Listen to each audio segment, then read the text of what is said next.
Hey guys, it's Paolo. I've missed you so much and I hope you're staying safe and healthy. Okay, but today we have a fabulous episode because we're gonna be talking with one of the co-hosts from the hit daytime talk show, The Real, the one and only Emmy Award winner, Loni Love. You guys, she has a brand new book out called I Tried to Change So You Don't Have to. Well, let me tell you, this book will inspire you and give you hope. So I'll see you guys with Loni Love.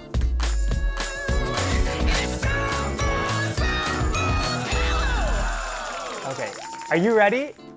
Yes. Yeah. Hi, Loni. Hi, Paolo. How are you? I'm good, thank you. We're so excited to have you on our web show, A Spoonful of Paolo. Thank you. Well, thank you for the invite. I'm so honored to be, I've been watching your interviews. I've been watching you for a long time. And you're just a wonderful soul, and so it's my honor to be here. So thank you for having me. Oh my God, thank you for saying that. I know we both love each other. I love you so much. I feel you. That's why I'm wearing my heart shirt for you, Loni Love. Hello. Okay. Thank you. So Loni, first of all, congratulations on your book. Okay, I Tried to Change So You Don't Have to. I read it. Literally, it's, 2 words to say: hope and inspiration. The stories in here really touched me, and I know it's going to touch so many people who are reading it. For you, what does it feel like to have your story out there for people to read? You know what? I never thought when I was journaling at 10 years old that one day it would be something that I could use to try to help inspire people. And right now, Paolo, we're going through so much in our country. It's all about timing. I'm a stand-up comedian, and timing is everything. I think this is the right time to have a book like this. One, to share a story of a person that's different. Yep. Also to show that you can come from humble beginnings and you can still make it in this country. And so I'm just honored that I'm able to push it out there. And I want everyone else to share their stories as well, because I think really at this time, it's important for us to share our stories. Oh, amen to that. You have so many stories in there, and you talk a lot about your mom. And I remember you writing about when you were 17 years old, you left work, you had a long day, you get home, and you see these big, full trash bags filled with your stuff. And your mother said to you she wanted you to leave. And you write in the book, you said she asked you that because she wanted to be alone with her boyfriend at the time, Tyrone. You lived in your car while you were working, no one knew. Was there a moment when you realized that was either gonna make you stronger or is that gonna break you? You know what? I honestly didn't know. At that time, I was just scared, and I was tired of that stick shift being up my ass. So I was just I was just trying to make the best out of a bad situation. Yeah. And the interesting thing about that story is that it's funny how, as the process played itself out, I was sent someone to help mentor me to get me out of that situation. So if I had to answer the question, I would say, it actually made me stronger. Oof. But also being from Detroit and having that strong foundation of a work ethic, and just knowing that even though the time might be a low time, something's going to happen to get me out of it. And that's what happened. Yeah, oh, so good. I mean, there were a lot of moments. I remember on page 7, you wrote this, it was like a ding, ding, ding for me. You said, the key to success is knowing what you want, then figuring out how to get it without having to change who you are. It means standing in your truth and telling everybody else, this is me, get used to it. For me, that resonated because when I came out to my family, it was such one of the most difficult things that I ever had to do. But if I didn't do that, as my husband taught me, if you don't do that for yourself, you're not gonna get what you deserve, what should be coming your way. And once I did that, my relationship with my husband, our web show, things started growing because I was able to be my authentic self. But why do you think that's so hard for people to learn that, to literally be you, be who you are, as you write in the book? Why is that so difficult for people to learn, you think? Because a lot of times, Apollo, you didn't want to hurt your family. Yeah. See, we're not selfish people, and when you're not a selfish person, you're like, well, I don't want to break things up. I don't want to hurt anybody. I don't want to shake things up. But then you're still not being you, and you're not being happy. Yeah. So I say, because a lot of people feel like, especially in this country, that we're a bunch of selfish people. But when you really think about it, no, we're trying to conform to a society that is trying to make us all be what they think is the right way. But actually, it is up to us to be ourselves, and people have to make adjustments and understand that we have you better with you being Paulo like this, not being Paulo in a damn closet. Yeah. No, we need you like this. So that when you interview, you're interviewing as yourself. You're not closed up and boxed up and everything like that. The same thing with me. You know, I'm a different type of person. I didn't want the traditional life of being this married woman. And I talk about that in the book. Yes, you do. You know, I had this good job at 22 years old and I had dental benefits. And when you're a Black woman with dental benefits, you made it in this country. That's not what I wanted. And I had to understand, and it takes time. And you know this, it takes time. So give yourself some time. If you're, 18 years old and you don't know where you are, you have to give yourself some time, give yourself some space. And you know when the right time is to actually tell people or make a decision about your life. And that is your decision. That is your life. And you have responsibility to yourself to make that decision and decide when to do it. I did it around 23, 24, because I was just so scared. I was just scared to well, what if I quit this job, or, I won't have any money, or if I don't marry this guy, then I'll be alone and all this other kind of stuff. And no, I had to really take some time out, and I made my decisions, and I stood in my faith, and I stood in my truth, and I'm much better for it. Ooh, you sure are. Oh my God, you gave me the chills. It's because you write about all this in your book. It's so good. I mean, you talk about from, the girl who grew up in the projects in Detroit to the 14-year-old girl who had her little shopping cart, who had her own little business where you would go buy groceries delivered to mainly senior citizens, to the girl, who got a scholarship to college and you studied engineering, to the girl who went to the White House to meet President Barack Obama, to the girl who does her comedy gigs, to the Rio, which is a hit daytime show, to winning an Emmy. When you think of all of this, and there's more, we can stay for another hour. When you think of everything that you continue to accomplish, is there still a pinch me wow, I can't believe this dream came true for you? Is there anything out of all of that, or even something else that I didn't mention? You know what? The thing is, Paulo, I'm still amazed. And when people read this book, that people are actually accepting it. You know what I mean? Yeah. Because you think, oh, nobody doesn't want to hear no one here wants to hear my story. No one wants to hear from me.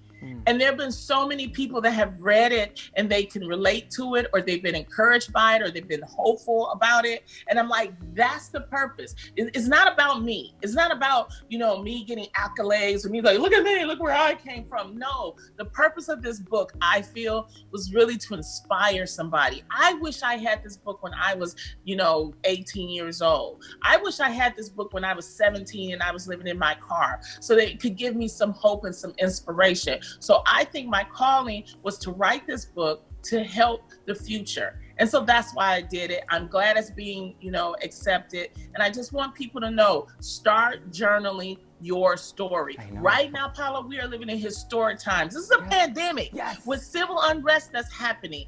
And so it's important for people to journal their stories, so that in the future, we can see how people got through situations. If you don't learn anything else about this interview, if you're not even a writer, get your little small notebook and just jot down how you're feeling at the beginning of the day or at the end of the day. Write what happened to you. You can even put it on your voice memo if you're not a writer. Just say, blah, blah, blah, blah, blah, and store it. We have to start journaling our stories, because you know what, Paulo? We are different types of people. And we need to have our stories out there just as well as all of the mainstream people. They have their stories. We have to have ours as well. Yeah, everyone has a story, and everybody should be writing it down, because because when you write it down, you're able to, share your story. Whether it's one person, 1,000, a million people, you're able to share it, and you are changing people's lives. In your book, you talk about an incident that happened between you and your friend with this white police officer. I don't want to talk about it because I want people to really read it and get your book, but that incident is still happening today. And you write on page 115, you say, "For me, I didn't feel racism slap me in the face until the night that power-tripping white police officer threw my ass in jail." So my question for you is, how can this be fixed so we can have Black and brown communities feel safe and not live in fear, do you think? Because it's still happening today, and this happened to you, a long time ago. It's still happening. Yeah, that was 20 years ago. Gosh. And that's the reason why you have to share your story. Because if you don't, people are like, oh, this is just now happening. No. Yeah. This stuff been happening for years, okay? Indecisiveness and injustice. So it's an interesting story. It's not a dark story, but it could have been a dark story.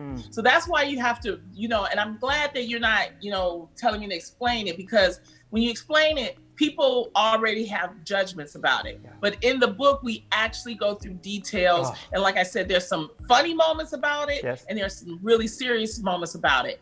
But to get to your question, I want to thank the grassroots activists that are coming together to make change in this country. And you see it's happening. You see the Black Lives Matter. You see the NAACP. You see Change for Color. You see the LGBT Pride Month. Everybody getting together. That is what makes the change. But the lasting change, because protest is always good, we know that, yep, but the lasting change has to come from us as a people voting in the people that are going to work for the best interest of us all. That's what's more important. So when you have platforms like yours and we're putting out this information, let's get as many people as we can to vote. Young people, in this year of 2020, 4 million young people will be eligible to vote for the first time. It's so important for them to register. And more importantly, you can go register. I work with a wonderful group. It's called When We All Vote. Michelle Obama is the co-chair, along with Tom Hanks and Shonda Rhimes. And the only thing we do is nonpartisan. We're just trying to get people to register to vote. We're just trying to educate people. But more importantly, because we're in a pandemic, Paulo, we need to make sure that if they can't physically go to a polling place, that there are mail-in ballots. So we're asking people, if you're in that group of 18 to 34, request a mail-in ballot while you can. You have to be a registered voter, though.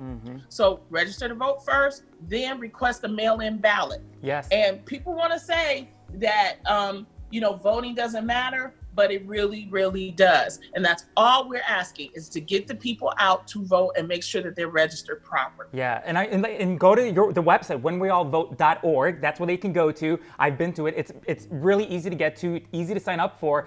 I think it's amazing what you're doing, because it's really it's more than ever. It's so important to get people, like you said, to get out there and vote, because every voice matters. Every single one of us needs to get out there and vote, because change needs to happen, because it cannot be like what's happening right now. It just can't be. So really, thank you for saying that. And people deserve to be happy. Yes. People deserve to live the life that they want to live. Yes. And we can all live together in this country. This is a wonderful country where we can be expressive and we can, enjoy each other. We just have to learn that we're not all the same. We're not all one. So, okay, let's understand each other. And by presenting each other's stories, by talking to each other, we become a better country. You know what I mean? So that's really important to me. Oh my God, it's so nice. I still can't believe you watched my episodes before. Like, I'm still Loni Love, watches a Spoonful of Power. Okay, but whatever. Your birthday's coming up. It's coming up, your birthday. So usually when we do these interviews in person, we like to do something. So we want to, in honor of your birthday, look, first of all, I tried, because in the book you write about not getting that picture that you took with President Barack Obama. So I'll tell you, I tried getting that picture for you. I emailed President Obama's photographer. He told me the archive have it. Now I've been emailing the archive people. I said deadline was Wednesday. So then they tell me, well, Paulo, we're trying, but it's closed, the archive, but we're trying. So they still don't got me anything. So I'm waiting for your picture. They're working on it. So instead of not having your picture, okay, we're going to donate $200 to, I know, a cause that you love so much, Dress for Success, in honor of you, because we love you and we want to thank you. So happy early birthday. Thank you. That is so sweet. And Dress for Success does so much for women in need. That is so wonderful. And you know what? I'm going to match that, and I'm going to 10 times it. What is it? 10 times. What is that? What's $2,000? $2,000, yeah. Yeah, $2,000. Oh my God, okay. Yeah. I did not know this was happening, so that'll be my birthday gift. So thank you, Paulo. Thank you so much. Wow. Oh my God. I don't know. You're just You're just amazing. And I love your platform. I love what you speak for. I love watching you in the reel. I love following you on social media because we follow so many celebrities, but you really are one of the few who really uses your platform to spread information, to spread good, I try. to help people. And that is why where you are today is because of the person, when reading your book, your story, that's how far you come because you never gave up on yourself. And I thank you so much for that. Really, thank you. Well, Paulo, I am so proud of you and everything that you do. I want you to keep doing it. And as soon as the studios open back, all my wigs are still at the studio.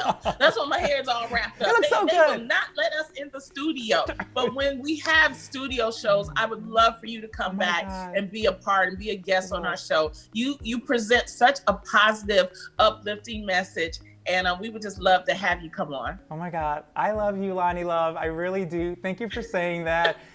It's been a joy. It's been a dream. And everyone who's watching this, don't forget, what are you doing? Get the book. I'm telling you, this story we need this more than ever to be inspired, to have hope, and you get a good laugh from reading it too. So literally, Loni Love, thank you so much. Thank you, okay? I love you, Paulo. Keep it up too. Thank you. Thank you so much. Okay, we did it! Have a lovely week. God bless you, and thank you for all you do, okay? You too, Paulo. Take care. Bye, Patrick. Bye, Loni.